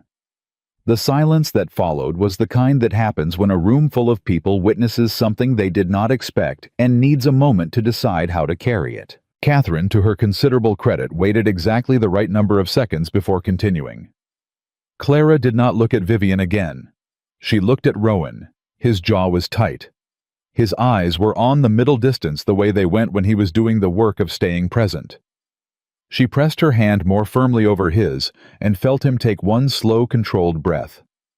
"She meant it," Clara said very quietly. "I know," he said, just as quietly. "That's almost the hardest part." So, the formal outcome of the hearing took another 3 weeks to process through the county machinery, but its practical effects began almost immediately. Western Valley Holdings land acquisition applications were placed under review pending investigation of the conflict of interest concerns raised by Catherine's filing. The civil suit against Rowan was withdrawn quietly. No announcement, no explanation, just a letter to his attorney 11 days after the hearing. The Montana State Tribune ran a story on the Hale family's corporate history and the buried safety report that was picked up by 2 national outlets, and for a period of roughly a week, Clara's small town in Silver Creek, Montana, was connected to a larger conversation about accountability and power and the cost of being the easiest available target. Catherine called to tell Clara about the suit withdrawal, and Clara sat down on the bakery floor when she heard it. Just sat down. Her knees decided without consulting her. "It's not over legally," Catherine said. "There are still avenues open to Dawson if he wants to pursue affirmative action, but the active threat is gone." "He'll decide what he wants to do," Clara said. "That's his." "Of course, you did good work, Clara. I mean that." Clara leaned her head back against the bakery counter and looked at the ceiling and thought about all the letters in the cedar box under her bed. 47 letters from a man she'd fallen into knowing in the dark, who had turned out to be real, who had turned out to be next door, who had turned out to be worth every single thing this month had cost her. She thought about what all of that meant, and felt afraid of it in a way that was entirely different from the fear of the past weeks. That had been the fear of losing something. This was the fear of having something. She was not sure which one was harder. He found her on the back porch of her house that night. She hadn't heard him coming, but she wasn't startled when he appeared. She had half expected him. They had been doing this, moving toward each other in the dark, without quite saying that was what they were doing for weeks. He sat down on the step below her, which put them at roughly the same level, which she suspected was deliberate. He was holding 2 cups of coffee that were by the temperature when she accepted one actually good. She mentioned this. "I've been practicing," he said. "For how long?" 3 weeks. "You were practicing better coffee for 3 weeks. A man has to have a project." Clara almost smiled. The Montana sky was enormous above them, the way it got on clear nights. So many stars it felt almost unreasonable. She had loved this sky her whole life. She had stopped noticing it for a while after Danny. It had come back to her slowly, the way good things come back, not all at once, not in a moment, but quietly. Until one day, you look up and realize you've been seeing it again for a while without knowing when it started. "How are you?" she said. Rowan was quiet for a moment, not the avoidant quiet, the genuine considering kind. "Lighter," he said. "And it scares me, because I've been carrying the weight long enough that I don't know who I am without it." "That's honest." "You trained me to be." She looked at him, the side of his face, the scar along his jaw that she had stopped noticing sometime around the 2nd week, the way you stop noticing things that become part of someone's familiar shape. "What are you afraid of?" she said. He turned his head and looked at her directly. "That I'll hurt you," he said. "Not on purpose. I've watched myself damage things. Good things. People who came in close and got broken somewhere in the vicinity of me. I have a long list of evidence for what I do to people I care about." "That list was made by people who needed a story," Clara said. "Not all of it. Some of it I made myself." "Yes," she said. "Some of it you did. And you know the difference, and you've never tried to pretend you don't. That's not the profile of a man who damages things carelessly." She paused. "Rowan, I've been afraid my whole adult life of needing someone again. After Danny. Of handing someone a piece of me that couldn't be replaced if they left. That fear kept me safe for 3 years. It also kept me alone for 3 years. And I wrote 47 letters to a man I was trying very hard not to love because letters felt safer than people." She looked at him steadily. "I don't want to do that anymore. The safe version. I'm done with the safe version." Something moved through his face. Something deep and slow the way water moves underground. "I spent years," he said, "telling myself I destroy everyone who loves me." Clara reached over and took his hand. She just held it. "Then let me be the proof that you don't," she said.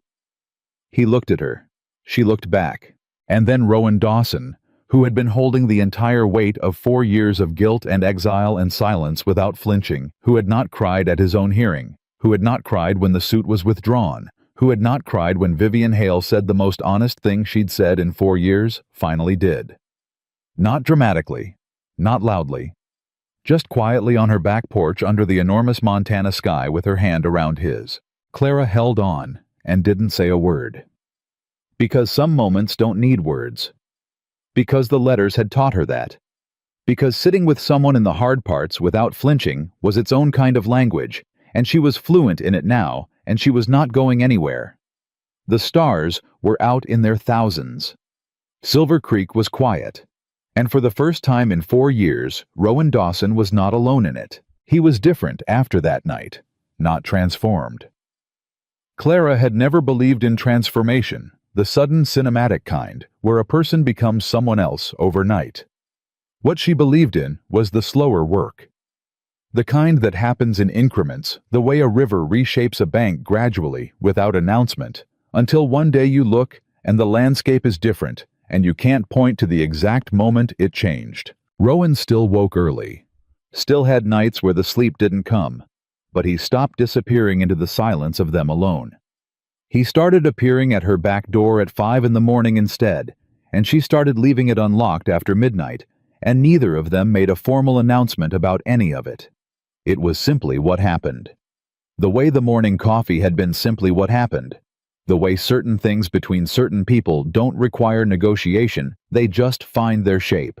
The bakery came back to life the way trust comes back slowly, then all at once. Pete Hartley was in on the Friday after the hearing with his cinnamon roll order and an extra one for Rowan, which he set on the counter, with no explanation and no ceremony, the way a man apologizes when he's too proud to use the word.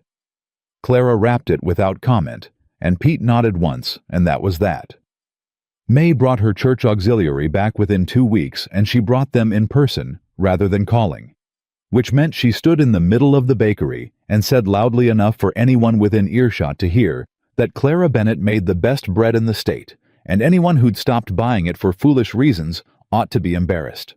The women from the church auxiliary who came in that day did look somewhat embarrassed.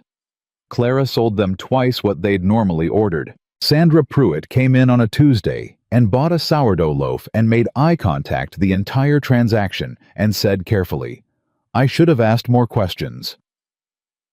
Clara took that for what it was, bagged the bread, and said, "The sourdough's better this week anyway. New hydration ratio." And they moved on. Because that was what you did in a small town when things went wrong and then went right again, you moved on. Not because the wrong thing didn't matter, but because the living had to continue. Vivian Hale left Silver Creek 10 days after the hearing. No announcement. Just gone the way she'd arrived deliberately on her own terms. Clara heard about the departure from May and felt something that was not quite relief and not quite sadness, but was somewhere between them. The complicated feeling of a wound closing in a way that still leaves a mark. She mentioned it to Rowan that evening. "I know," he said. He was at her kitchen table with a cup of coffee and the particular stillness of someone who had already processed something before being told about it. Her attorney's office called mine this morning. Formal withdrawal from all associated land applications. The company has divested the parcels. Clara looked at him. She's letting it go. She's letting the strategy go, he said carefully. Whether she's let anything else go that's not mine to know. He paused. She lost a brother. I know what it cost her to say what she said at the hearing. I'm not going to pretend I don't. Clara sat down across from him. You forgive her. I don't know if that's the right word, he said. I understand her better than I did. Understanding somebody doesn't require you to be okay with what they did, but it does make it harder to hold the weight of it. He looked at his coffee. I've been carrying that weight for 4 years. I'd like to set some of it down. That's not the same as forgiveness. That's just survival, moving toward something instead of just away. She looked at him across the table. The winter light was coming through the kitchen window at the angle it got in December, long and pale and honest. It suited him, she thought. He was a person who existed well in honest light. What are you moving toward? She said. He looked up. I've been talking to a man in Bozeman, he said. He runs a program using horses for veterans dealing with PTSD. Equine therapy. I've been reading about it for months, not seriously just because it interested me. But after the hearing, I called him. He paused. The Callaway Ranch has 12 acres of good working space and a barn that's structurally sound once it's repaired. He thinks there's a real possibility of a satellite program. Veterans. Possibly troubled teenagers. He was watching her carefully as he talked the way he watched her when he was saying something that mattered and wanted to know how it landed. It would take a year to set up properly. Maybe more. It's not a simple thing. No, Clara said. It is a Rowan Dawson thing, which means it's complicated and it matters and you'll do it right or not at all. Something shifted in his face. That thing she'd learned to recognize, the thing that lived under his composure and came to the surface when she said something that reached it. I need to know what you think, he said. Not just approval, actually what you think. Actually. She considered it genuinely. I think you've been trying to figure out what you're for, she said. Since Texas, since before. You were a rodeo man, and that was taken from you, and you've been existing in the gap between who you were and who you're going to be. I think this is who you're going to be.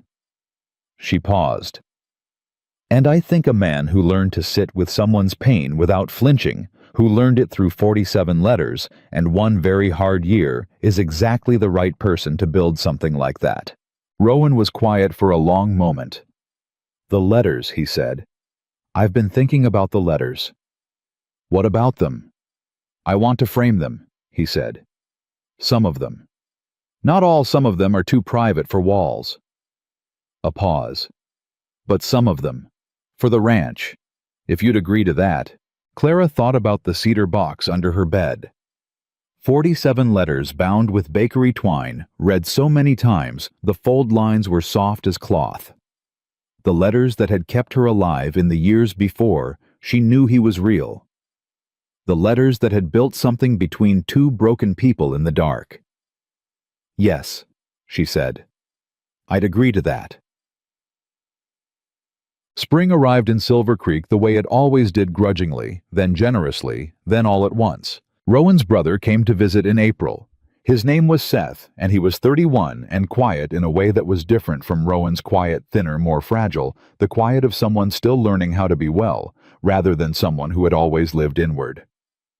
He arrived on a Thursday, and Clara met him at the bakery because Rowan had asked her to, and because she understood without being told that Seth needed to meet her in a neutral place before he could manage the ranch. He walked in and looked around and said, Rowan said you make the best peach pie in Montana. He's biased, Clara said. You want a slice? Yes, please. She cut him a piece, and he ate it at the counter and said nothing for a moment. Then he said, he talks about you different than he talks about other things. He said it simply, without agenda. Like you're the thing that happened after. Clara looked at him. After what? After everything that wasn't going to get better. Seth looked down at his plate. I know what I cost him, the night before the accident. I know he drove 3 hours, and I know what it meant for what came after. I've been trying to figure out how to say I'm sorry for that for 4 years." "You were sick," Clara said. "I was," he said. "And I'm not now, most days." He looked up. "I just wanted to tell someone who knows him that I'm grateful he's still here, that he didn't." He stopped. "There were 2 years where I wasn't sure he was going to stay, in any sense." Clara understood what he meant by that. The letters had told her some of it in the careful, oblique language Rowan used when something was too large to approach directly. She had read between those lines and held what she found there quietly. "He stayed," she said. "And he's building something. He'll show you this weekend." Seth nodded. He finished his pie. "He was right about the peach," he said. "I'm sorry about the pie on the porch. That was probably a waste." Clara laughed. Actually laughed. "Most of it survived," she said. The first veteran arrived at the ranch program in late June. His name was Marcus Webb, 44 years old, 2 tours, and a look in his eyes that Clara recognized, not because she'd been to war, but because she knew the particular distance of someone who had seen things they couldn't unsee, and was living in the gap between that knowledge and ordinary life. Rowan met him at the drive and showed him around without ceremony or performance. Just 2 men walking, one of them knowing the land and the other one learning it. Clara watched from her kitchen window and felt something settle in her chest like a stone finding the bottom of a river. Not a sad feeling, the opposite. May stopped by that afternoon and saw the truck in the Callaway Drive. "Is that one of the veterans?" "First one," Clara said. May was quiet for a moment. "Lord," she said softly, not taking the Lord's name. Just an exhale. Respect for the weight of a thing. "I know," Clara said. "He really did it." "He really did." May looked at her. "And what about you? What are you doing?" "I'm making bread," Clara said, "and I'm going to take some over later." "That's not what I mean." Clara looked at her. "I mean," May said carefully, "what are you and Rowan doing, the 2 of you, together?" She paused. "It's been almost a year since that pie fell on his porch, and I have watched 2 people live in extremely close proximity and handle each other with what I can only describe as extraordinary caution, and I'm 62 years old, and I don't have unlimited patience." Clara turned back to her bread. "May, I'm just saying. You're always just saying. Someone has to." A pause. "Clara, you love him." Clara kept her hands in the dough. Her back was to May, and she was glad for that, because whatever was happening in her face right now, she did not particularly want witnessed. "I know," she said finally, quietly. "Does he know?" "He knows." And we're—" She stopped. Thought about it genuinely. "We're being careful. With each other. Because we both know what it costs when this goes wrong, and neither of us wants to get it wrong. Being careful and being alive are 2 different things," May said. Clara said nothing. May left. Clara kept making bread, but the words stayed. The anniversary arrived on a Saturday in late September. 1 year since she'd walked across the gravel with a peach pie and watched it fall. 1 year since a man had said "bluebird" in a voice that rearranged her understanding of where she was. 1 year since everything that was going to change began changing. Clara spent the morning at the bakery, which was busy the way Saturdays always were, now busier than before, if she was honest. Because the Tribune story had run, and people from 3 counties over had started making a point of stopping in, and she'd hired a part-time assistant named Jules, who was 23 and efficient, and did not require instruction twice. The bakery no longer ran on the thin edge of survival. It ran the way her father had always hoped it might, steadily, purposefully, with enough left over at the end of each month, that Clara had stopped checking the balance every morning with her stomach tight. She was making a peach pie. She had been making it without quite deciding to the way your hands sometimes know something before your mind gets there. She was just wrapping it when Rowan appeared in the bakery doorway.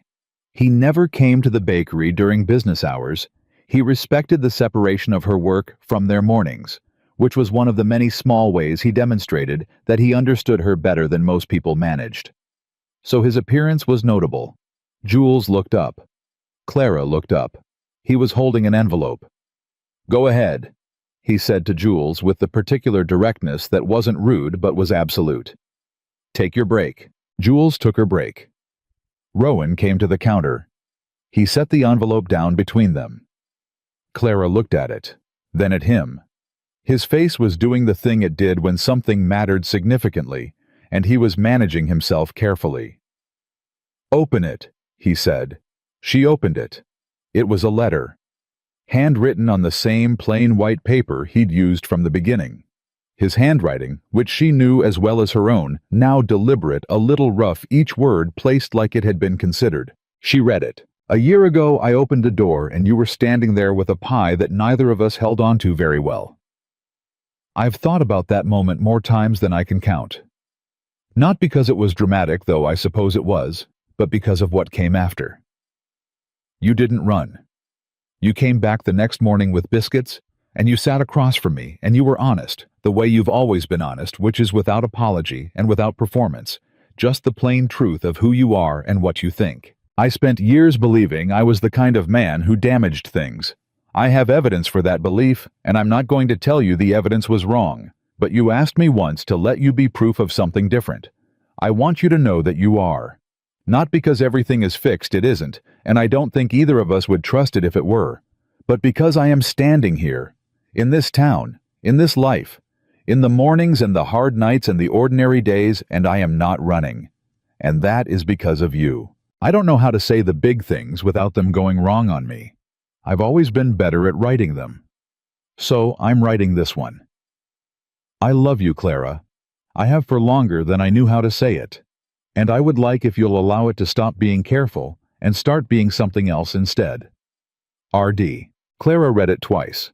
Her hands were not shaking. She was past the kind of emotion that lived in the hands. This one lived somewhere deeper in the part of her that had been quietly rebuilding itself for a year alongside a man who knew how to sit in the hard parts and hadn't once looked for the exit.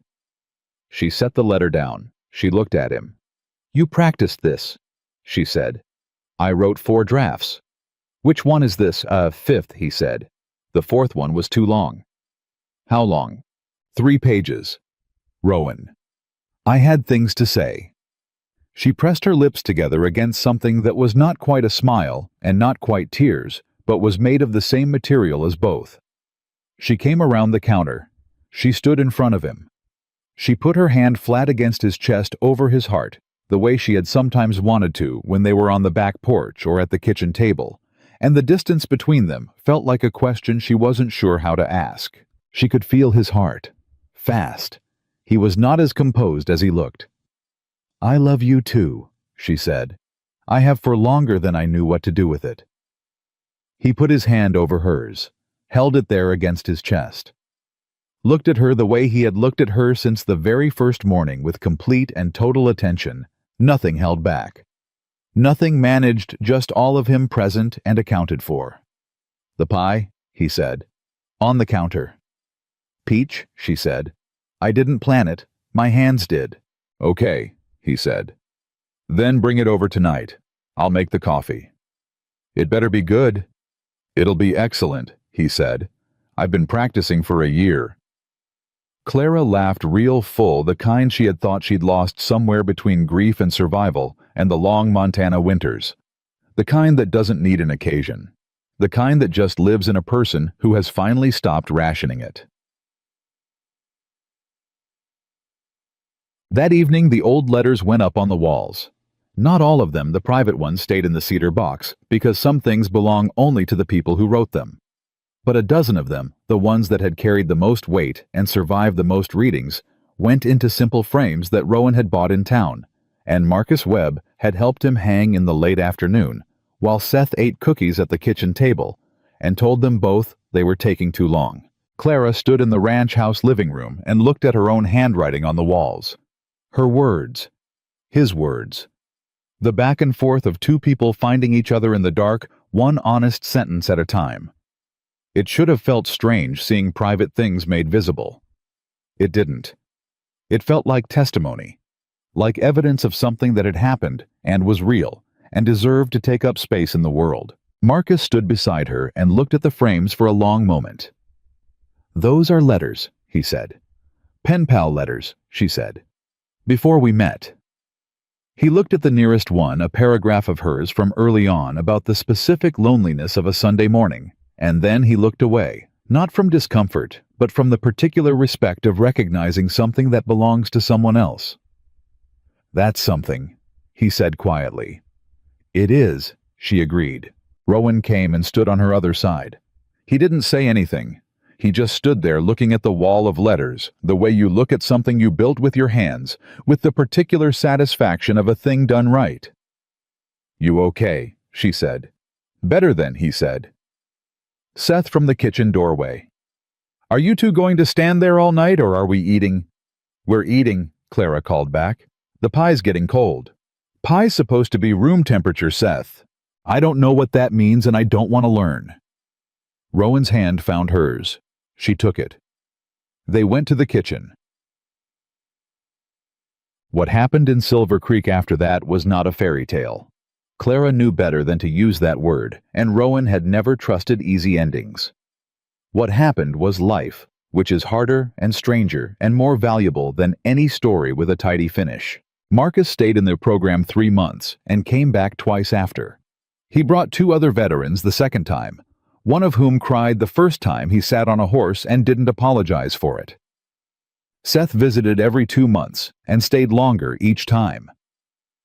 Catherine Marsh sent a holiday card with a note that said the Hale family's corporate restructuring was ongoing, and she was watching it with interest.